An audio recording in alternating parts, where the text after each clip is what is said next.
I'm Kurt Loder with MTV News. Def Leppard guitarist Steve Clark died in his sleep at his home in London on Monday night at the age of 30.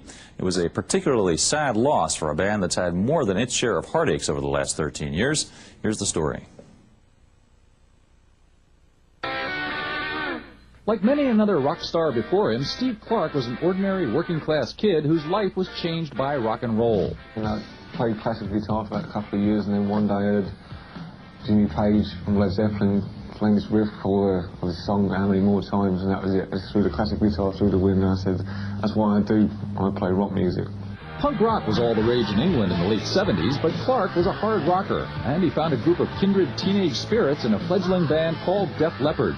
They debuted with an EP in 1979, and by 1983 were going multi-platinum with their third album, Pyromania, which featured one of Clark's best riffs on the hit single, Photograph.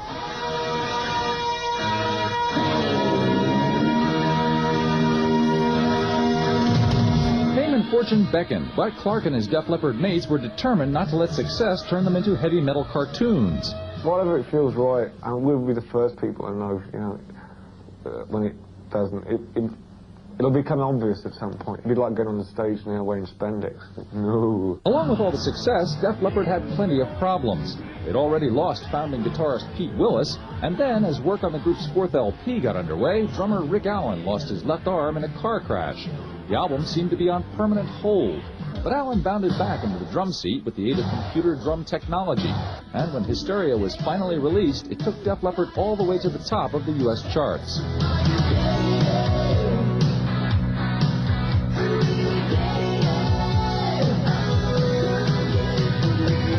But all the fame and fortune in the world couldn't help Steve Clark kick his drinking problem. And in the end, Def Leppard's remarkable success couldn't save his life either.